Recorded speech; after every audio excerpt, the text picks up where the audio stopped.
Hello everyone, আসসালামু আলাইকুম। আশা করি সকলেই ভালো আছেন। আজকে আমরা কপালেটিভ ভার্ব সম্পর্কে শিখব। এর অর্থ হচ্ছে সংযোগকারী ক্রিয়া। তো চলুন দেখা যাক কপালেটিভ ভার্বটা আসলে কি। যে সকল ইন্ট্রান্সিটিভ ভার্বের পরে অ্যাডজেক্টিভ বসে আলাদা অর্থ প্রকাশ করে, যে সকল ইন্ট্রান্সিটিভ ভার্বের পরে অ্যাডজেক্টিভ বসে আলাদা অর্থ প্রকাশ করে সেই ভার্বগুলোকে বলা হয় কপালেটিভ ভার্ব। আমরা জানি যে ইন্ট্রান্সিটিভ ভার্বটা কি, যে সকল ভার্বের অবজেক্ট নেই তাই হলো ইন্ট্রান্সিটিভ ভার্ব। দেখুন এখানে যা আমরা লিখেছি গো, এই গো ভার্বে কিন্তু কখনো কি হয় না, অবজেক্ট থাকে না, যার কারণে এটা হচ্ছে ইন্ট্রান্সিটিভ ভার্ব। কারণ গোকে যদি আপনার কি বা কাকে দ্বারা প্রশ্ন করেন তাহলে কিন্তু অ্যান্সার পাওয়া যাবে না।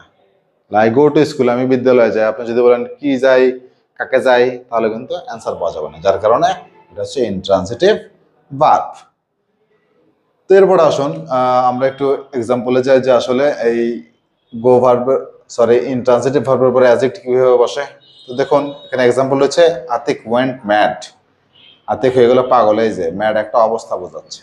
হ্যাঁ, তাহলে এই এখানে ওয়েন্ট ভার্বটা হচ্ছে একটা ইন্ট্রান্সিটিভ ভার্ব। তো ইন্ট্রান্সিটিভ ভার্বের পরে যদি অ্যাডজেক্টিভ থাকে তাহলে সেইটাই হচ্ছে কি আমাদের কপোজিটিভ ভার্ব।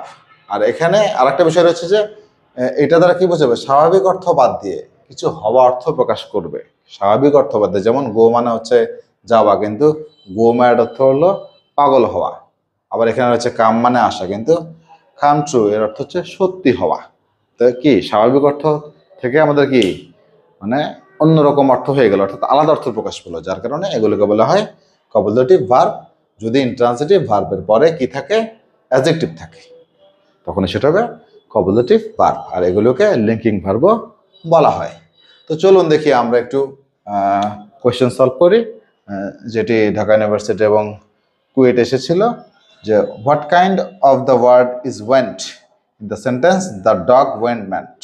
তাহলে এই যে ওয়েন্ট আছে, এই ওয়েন্টটা আসলে কি ধরনের ভার্ব এখানে সেটা আমরা একটু দেখব, যে ট্রান্সিটিভ, কজেটিভ, কপোজিটিভ নাকি ফ্যাক্টেটিভ।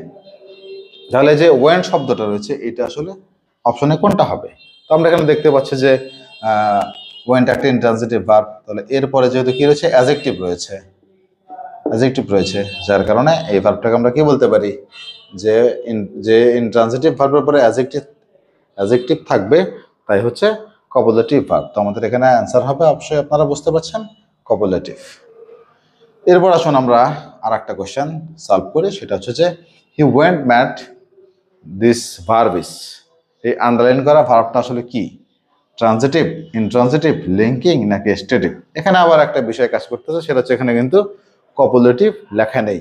যদি অপশনে কপোজিটিভ লেখা না থাকে সেক্ষেত্রে আমরা এখানে কি বলেছি, যেগুলোকে লিঙ্কিং ভার্ব বলা যায়।